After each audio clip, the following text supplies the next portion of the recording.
बिस्मिल्लाहिर्रहमानिर्रहीम। अस्सलाम वालेकुम स्टूडेंट्स, मेरा नाम कासिम अली है और मैं आपका फ़िज़िक्स टीचर हूँ। स्टूडेंट, हमने अपनी फर्स्ट ईयर फिज़िक्स का चैप्टर नंबर 11 जिसका नाम था हीट एंड थर्मोडायनामिक्स उसको स्टार्ट किया हुआ था और अपनी प्रीवियस वीडियो तक हमने उसके कुछ चैप्टर को स्टडी किया। जो हमारा प्रीवियस टॉपिक था प्रीवियस वीडियो के लिए वो हमारे पास था एक रिलेशन हमने ड्रॉ करना था, प्रूव करना था, यानी कि जो टेम्परेचर है वो डायरेक्टली प्रोपोर्शनल है ट्रांसलेशनल काइनेटिक एनर्जी के। ठीक है, absolute temperature is directly proportional to the translational kinetic energy of the gas molecules. ये वाली रिलेशन हमने प्रूव करना था अपनी प्रीवियस वाली वीडियो के अंदर। ठीक है स्टूडेंट, तो अब इस वाली वीडियो के लिए जो मैंने टॉपिक सिलेक्ट किया है, ठीक है, वो मेरे पास टॉपिक आ रहा है आपके पास गैस लॉज है। ठीक है, बॉयल्स लॉ है और चार्ल्स लॉ है। ठीक है, दो लॉज है हमारे पास, एक बॉयल्स लॉ है, एक चार्ल्स लॉ है। इस वीडियो के अंदर हम इन दोनों लॉज को स्टडी करेंगे। ठीक है, बेसिकली जो टॉपिक पूछा जा सकता है, जो दोनों ही टॉपिक शॉर्ट के हवाले से इंपॉर्टेंट टॉपिक्स हैं। ठीक है, आपको अलग से बॉयल्स लॉ भी पूछा जा सकता है, आपको अलग से चार्ल्स लॉ भी पूछा जा सकता है। तो आपने इन दोनों को एज अ कंबाइन या डिफरेंस भी पूछा जा सकता है, या आपको अलग अलग से एज अ शॉर्ट क्वेश्चन पूछे जा सकते हैं दोनों क्वेश्चन। तो आपने दोनों को अच्छी तरह से याद रखना है। पहले हम चलते हैं बॉयल्स लॉ की तरफ। तो बॉयल्स लॉ क्या कहता है उसकी तरफ देखते हैं। बॉयल्स लॉ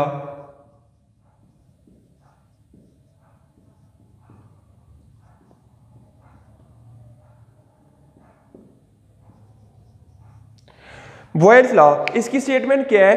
कहते हैं the volume of a given mass of gas at constant temperature is inversely proportional to the pressure applied to the gas. The volume of given gas, the volume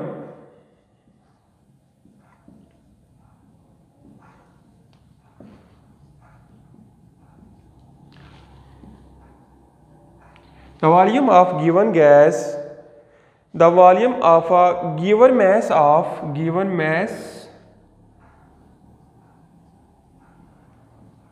a gas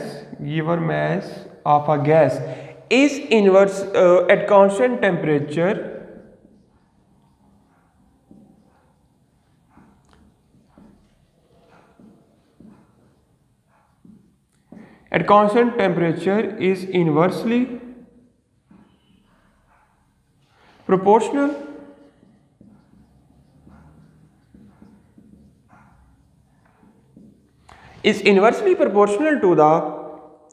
is inversely proportional to the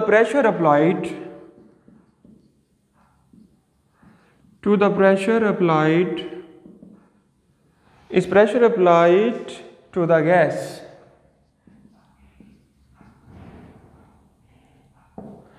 The volume of given mass of a gas is inversely proportional to the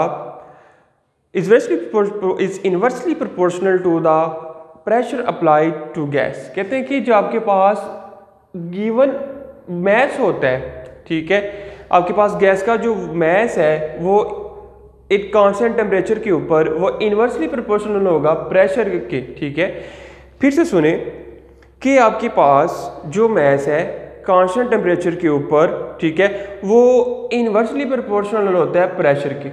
ठीक है, जो given volume of mass, ठीक है, mess का जो given volume है वो inversely proportional होता है। किसके इन्वर्सली प्रोपोर्शनल होता है? प्रेशर अप्लाइड के, जो प्रेशर अप्लाई किया उसके ऊपर। कहते हैं from kinetic molecule theory of gases, from kinetic theory of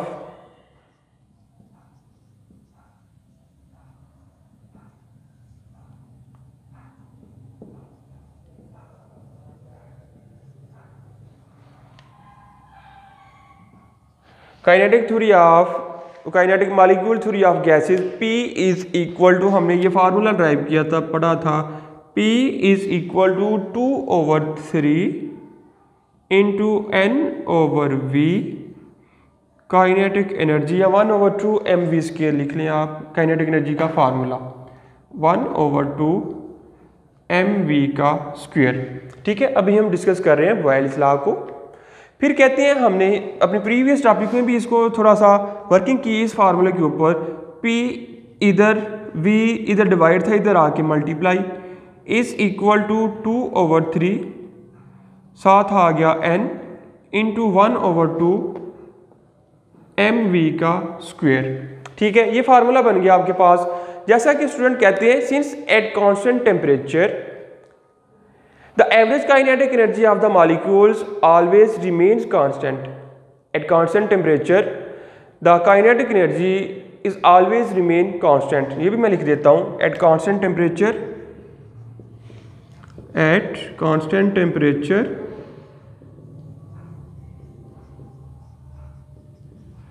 the kinetic energy will always be constant।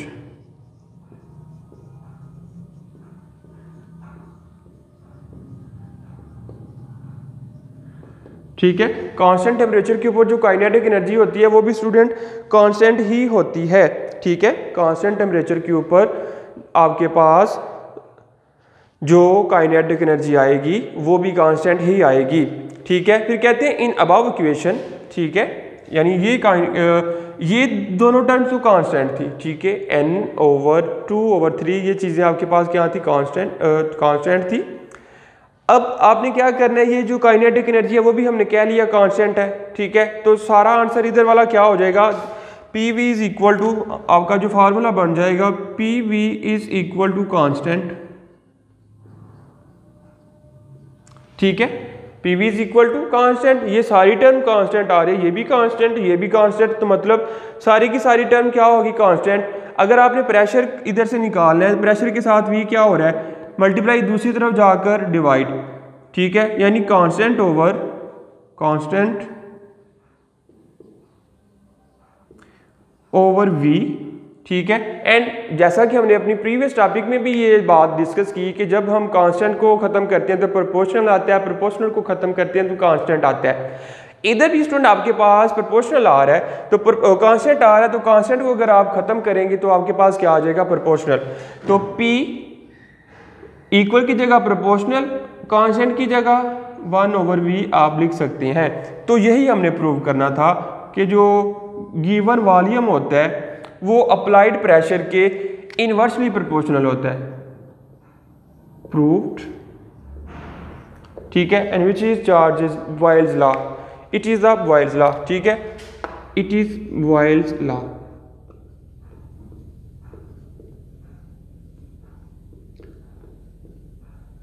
Boyle's law ने क्या कहा था कि गिवन वॉल्यूम जो होता है वो अप्लाइड प्रेशर के इन्वर्सली प्रोपोर्शनल होता है। तो ये टर्म हमने, ये वाली चीज़ हमने प्रूव करनी थी। तो बाय मैथमेटिकल कैलकुलेशन हमने ये वाली चीज़ प्रूव भी करके दिखा दी कि जो आपके पास वॉल्यूम होता है, ठीक है, गिवन मैस का वॉल्यूम होता है या किसी गैस का जो वॉल्यूम होता है वो अप्लाइड प्रेशर के इन्वर्सली प्रोपोर्शनल होता है। यानी अगर प्रेशर ज़्यादा होगा तो वॉल्यूम कम होगा, वॉल्यूम कम होगा तो प्रेशर क्या होगा, ज़्यादा होगा। तो स्टूडेंट ये था हमारे पास बॉयल्स लॉ। दूसरा भी हमने डिस्कस करना है चार्ल्स लॉ। ठीक है, चार्ल्स लॉ क्या कहता है उसको भी डिस्कस करते हैं अभी। चार्ल्स लॉ,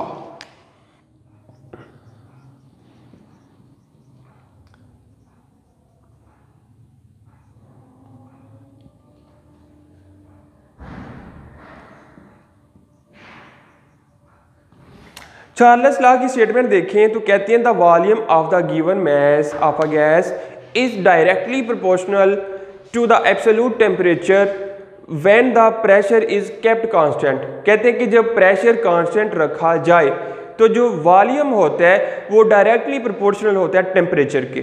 ठीक है, at constant pressure the volume will be directly proportional to the absolute temperature. यानी अब जो वॉल्यूम है वो डायरेक्टली प्रोपोर्शनल आएगा टेम्परेचर की, हमने ये प्रूव करना है।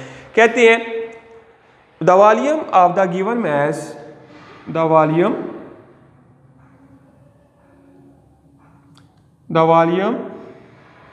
Of the given mass of gas is directly proportional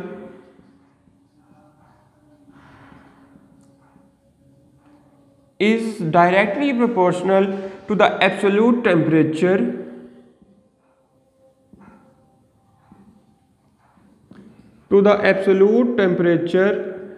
when pressure is kept constant. When pressure is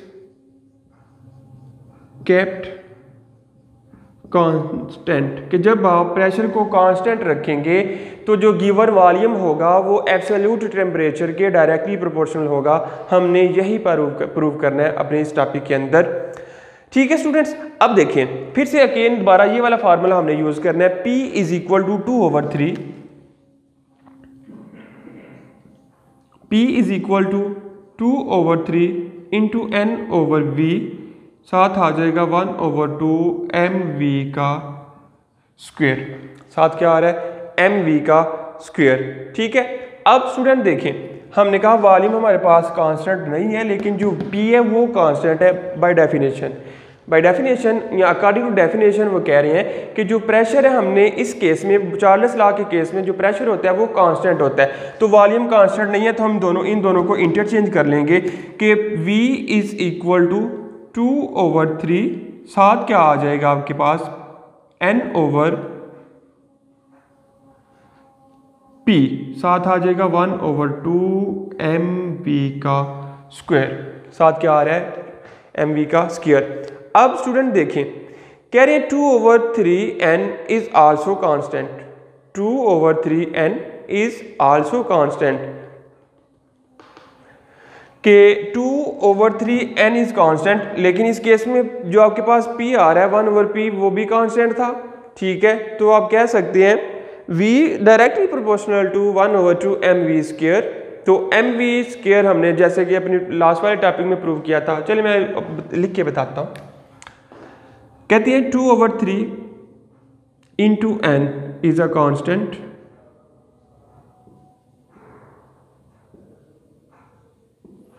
ठीक है, और साथ P आ रहा था, ये सारा कुछ क्या हो गया? कांस्टेंट।